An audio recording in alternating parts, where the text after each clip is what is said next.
بسم اللہ الرحمن الرحیم۔ پیارے ساتھیوں، بہت سالوں کی بات ہے، ملک خراسان میں بخت شاہ کی حکومت تھی جو بہت نیک اور رحم دل بادشاہ تھا۔ اس کے برعکس بخت شاہ کا وزیر انتہائی مغرور اور بد مزاج شخص تھا۔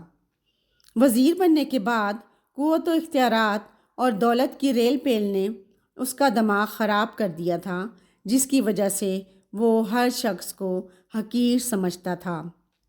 ایک دن بادشاہ بخت شاہ، وزیر اور ان کا خاص ملازم سفر پر روانہ ہوئے۔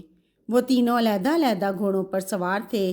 جب وہ ایک صحرا سے گزرے تو اچانک انہیں ریت کے طوفان نے گھیر لیا۔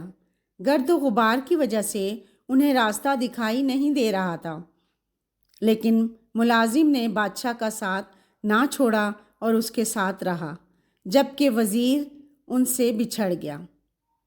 کچھ دیر بعد جب طوفان تھما تو وہ دونوں الگ الگ وزیر کو تلاش کرنے لگے۔ کافی دیر کی تلاش کے بعد ملازم کو ایک جھونپڑی نظر آئی۔ جب وہ وہاں پہنچا تو اسے ایک اندھا فقیر بیٹھا دکھائی دیا۔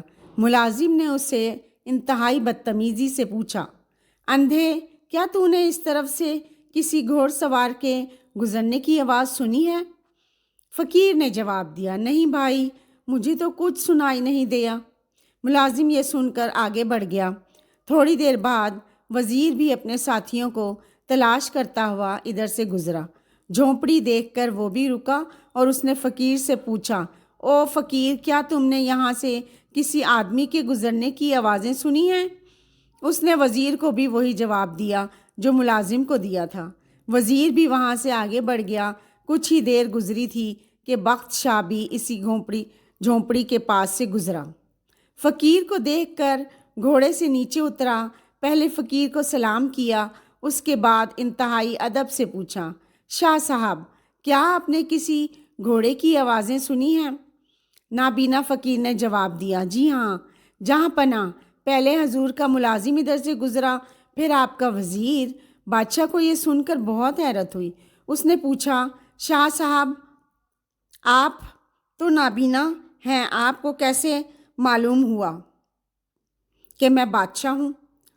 اندھے فقیر نے مسکرا کر جواب دیا، عالی جاں، آپ کے ملازم نے مجھے اندھا کہا، آپ کے وزیر نے مجھے فقیر کہا، حضور نے مجھے شاہ صاحب کہہ کر مخاطب کیا، لہٰذا گفتگو اور لہجے سے میں نے اندازہ لگا لیا کہ کون کس مرتبے کا ہے۔ بخت شاہ فقیر کی باتوں سے بہت خوش ہوا اور اسے انعام و اکرام دینے کی کوشش کی، لیکن فقیر نے لینے سے انکار کر دیا۔ بادشاہ فقیر کی جھونپڑی سے رخصت ہو کر محل پہنچا، جہاں ملازم اس کا انتظار کر رہا تھا۔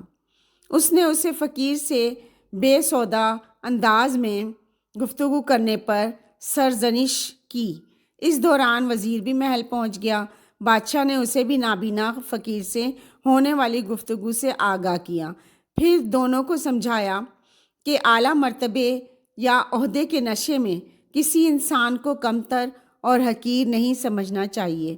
یہ سب کچھ اللہ تعالیٰ کا دیا ہوا عطیہ ہے، لیکن یاد رکھو، اگر خالق کائنات اگر کسی کو کچھ دیتا ہے تو وہ اسے واپس لینے کی بھی قدرت رکھتا ہے۔